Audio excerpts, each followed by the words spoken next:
I spend quite a bit of my practice trying to pretend that it's the concert situation.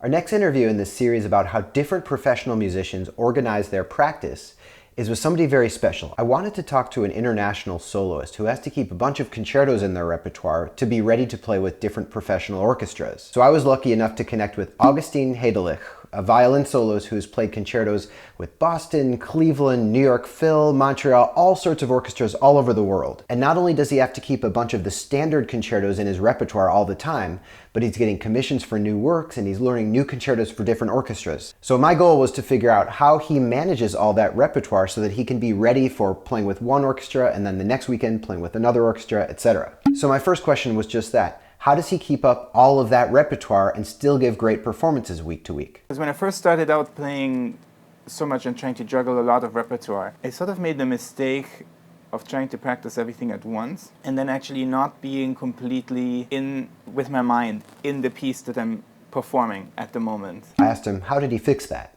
Overall, I do focus on what I'm doing right now, like this week. For the last few days leading up to a concert and also the concert day, as much time as I can thinking about that piece. I'm much more in the world of that composer. I feel a little more comfortable on stage, my mind just isn't elsewhere.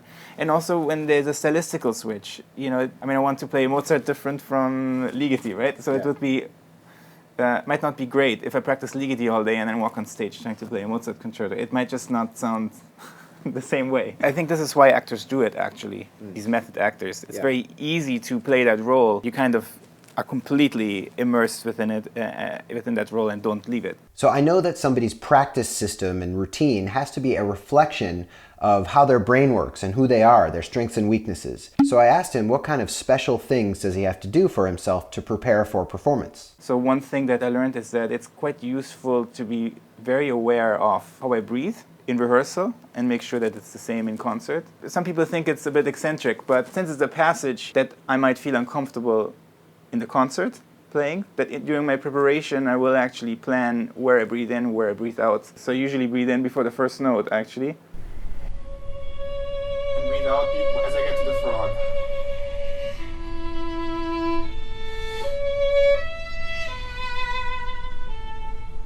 And that's what I found reduces tension the most. It's a very natural process. Once I'm on stage, you feel very different. There are nerves, there's adrenaline. It's easy to actually forget to breathe or to suddenly breathe very differently or you feel differently and suddenly, you're in an awkward situation.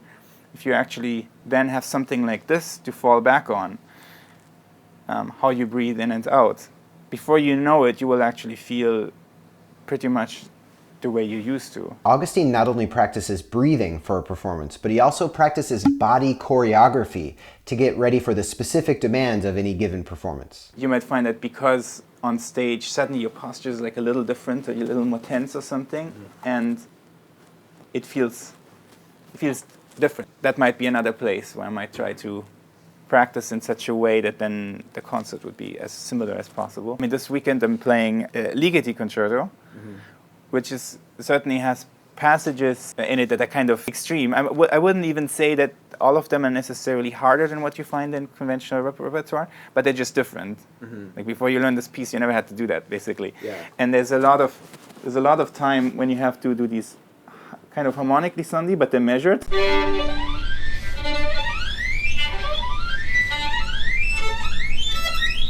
It feels very dangerous. Let's say that. It feels very dangerous once you're on stage. You feel very exposed. And you constantly have the feeling like the violin's going to fall down because you're not like holding it as carefully, or that suddenly on the stage you're not sure where to stop with the finger, whereas in practice you had it all figured out. Because one reason it felt good in practice was because I just started with the harmonic glissandi.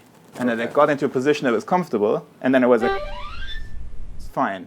But if before I've been doing all this other stuff, and then I have to get up there, the position was actually different. Suddenly my finger couldn't reach, or it went too far, or it felt different. So that finding that context and figuring out, how do you get from this place to that place in a way that's gonna work. The last thing I asked him was, are there any special tips you'd give for students who are trying to figure out how to practice better? So it's important to get enough sleep.